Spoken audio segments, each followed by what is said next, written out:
guys, welcome to my living room. I recorded this video earlier and the file is nowhere to be found, so we're trying again.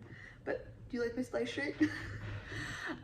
So today I wanted to talk about calls for scores, calls for opportunities, calls for proposals, whatever you want to call them. There's lots of them, and some of the nuances about like molding one for your purposes, and also some of the pitfalls as the one writing it and also as the one submitting to it.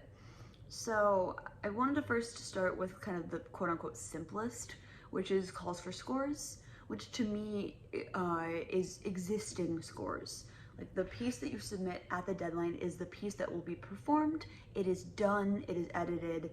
You might adjust it over the course of rehearsals, but the piece that you submit to the call is the piece that you expect to be performed. I think this is really great for particularly ensembles that have a long rehearsal process and like don't have the time to wait for a composer to finish a piece and edit a piece and like have a very tight rehearsal schedule as well. It just means that they have the piece from the second they pick it to the performance date, which allows for really great performances a lot of the time. It also allows a less experienced performer or ensemble to make a more critical choice because they know what the piece is, they can play through it. I know when I was first like sorting through scores, it was really helpful for me to be able to play the piece and know what it was going to sound like at least a little bit because I was planning to play the piece that was submitted. So it's a really great thing for performers. I will say that if you are a performer or performance ensemble that is asking composers to somehow have a recording but never had the piece performed before, or want the piece to have never been performed before and it's only yours, that's a different kind of thing and you need to pay them, or it needs to be a call for proposals. If it is a call for scores where the piece cannot have been performed, you are not providing a service to composers. I'm sorry. It's just the truth. For me personally, I have always said literally any stage. It could have been performed 100 times, it could have been performed never. If it doesn't have a recording, that's fine. That's kind of the point of what I do.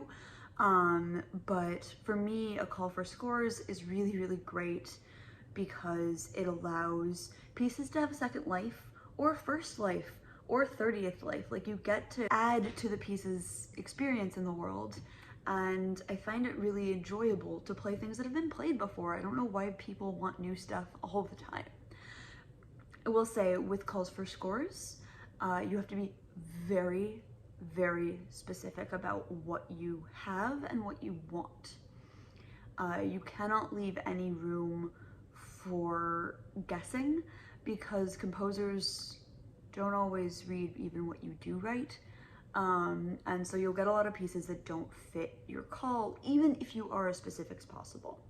Particularly with percussion or auxiliary instruments, be very, very specific about what you have. If it's auxiliary instruments, for example, with my calls, I always say no bass flute because I do not have one, so I can't play bass flute pieces.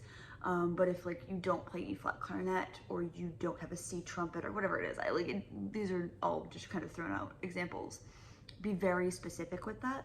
And with the percussion setup, exactly what you have. Do not take anything for granted. Composers, on the other hand, please read those lists. I will say it is a very, very quick no from most groups if it just doesn't fit the requirements of what they put out in the description. If you guessed on something and were wrong, that is on the group that is selecting the pieces to have told you. But if it was in the list of things that they said to do or not do, sorry, that's on you. It's a really nice way to have music played. And I do understand that a lot of people don't want some of their older stuff to be performed, and that's understandable and reasonable. But that's also what's great about the call for scores is that like the composer's in control of what you send.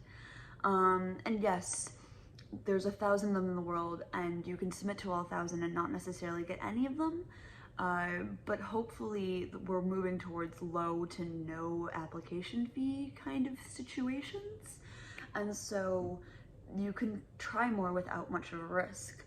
And to be fair, there are opportunities like New Music USA, which obviously isn't a call for scores, but is a good example of like a really, really highly sought after situation or grant that very, very few people get. But there's also the case of projects like mine where I've played over 200 pieces by living composers in the last 4 years. So there are opportunities like that out there. You just have to try for them sometimes. The other side of things is the call for proposals. So that's more you're submitting work samples and a proposal for a piece that you want to write for the group or performer. This is a little bit more difficult because obviously you have to prove to the ensemble or person that what you can do is what they want to do, and then also you have to write proposals, which is not fun. I will say that if you're writing a proposal for like a flute and clarinet piece and you have a solo flute piece and a solo clarinet piece, do definitely include those in your work samples, because that shows you're writing for the instruments that you're supposed to be writing for. I think that's common sense to most people, but like it's just a thing to put out there. I would definitely suggest that you look into who you're proposing this to. What do they do? What are they interested in? And while, yes, the proposal should have details about what you're writing or what they want you to write, it definitely is something to look into of like, what makes these people tick or person tick, and how do I adapt my voice or introduce my voice to them? From the performer side, obviously be very, very clear of what this piece is, what you want to use it for, what inspires it, what program it's going to be on. Any information that you can give will give you better proposals because people have better ideas.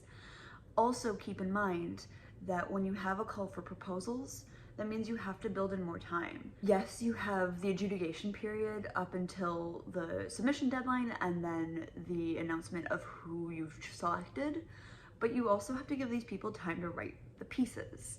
And that can differ between composers. Obviously, I would say in the application, you should have mapped out your deadlines already. They should know exactly what time frame they're doing this in, because you're also asking for more than just their music in this case. You're asking for their time. You're asking them, sometimes unpaid, to write you a new piece on your schedule. You do have to be aware that sometimes that's going to be a detriment to your call. Some people won't want or have time to write a new piece in the time frame that you're providing. Do also, I would say, consult with composers that you know to ask like what's a reasonable amount of time for this kind of piece, because sometimes it takes a lot longer than you think it does, particularly with ensemble. But if you're asking for some very, very complicated harp or piano or multi-voice solo piece, then you're asking for a lot. And that does need to be something that you take into account. On the composer side, I think this side is a little bit less pressure on you in terms of like your responsibility to the call. As long as you're following the guidelines that they've given you, I mean, that's one of the wonderful things about calls for proposals, is that like it's a proposal to do what you want. It is sometimes harder to get these opportunities because they're so much more specific, but it's also a chance to like really do something fun and do something that you really want to do. I personally love hybrid calls that have a mix of call for scores and calls for proposals. I never have particular slots for like there's going to be 5 proposals and there's going to be however many like existing works. I really take it as equal, but not everyone does that. To be fair, I can only speak from my personal experience in terms of the selection process, but I can say that some of the most rewarding projects that I've had have had a combination of works that were composed over the course of the project and works that were existing when I started. I think it's really something that you need to think about when you're molding a call is like, what can I handle with this? Can I handle the time frame of a commission or a proposal being written? Can I handle learning a piece in the time that I have. Like there's so many things to consider, and I think a lot of people don't always see the nuances of things. I see a lot on social media of discussions of like how calls for scores are awful or how calls for proposals are awful. And while I understand the arguments behind both sides, I think there's a very good in between. And some composers love calls for scores and they find them really, really helpful. And some composers love calls for proposals. It really just depends on the person. So I think as performers, I'm speaking as a performer now, it's worthwhile to really think about these kinds of things, of the nuances of the thing, to really mold the best opportunity for composers while also getting the best music for your opportunity. So yeah, I'm really interested in what you guys think about this because it is kind of it is a debated topic. It's something that I see a lot of people talk about. And I think I fall right in the middle basically because I think there's good things on both sides. And if you guys disagree with me, please let me know and why. And as always, if you like this video, give it a like. If you're new here, subscribe, and I will see you guys next week. Hopefully not from my living room this time.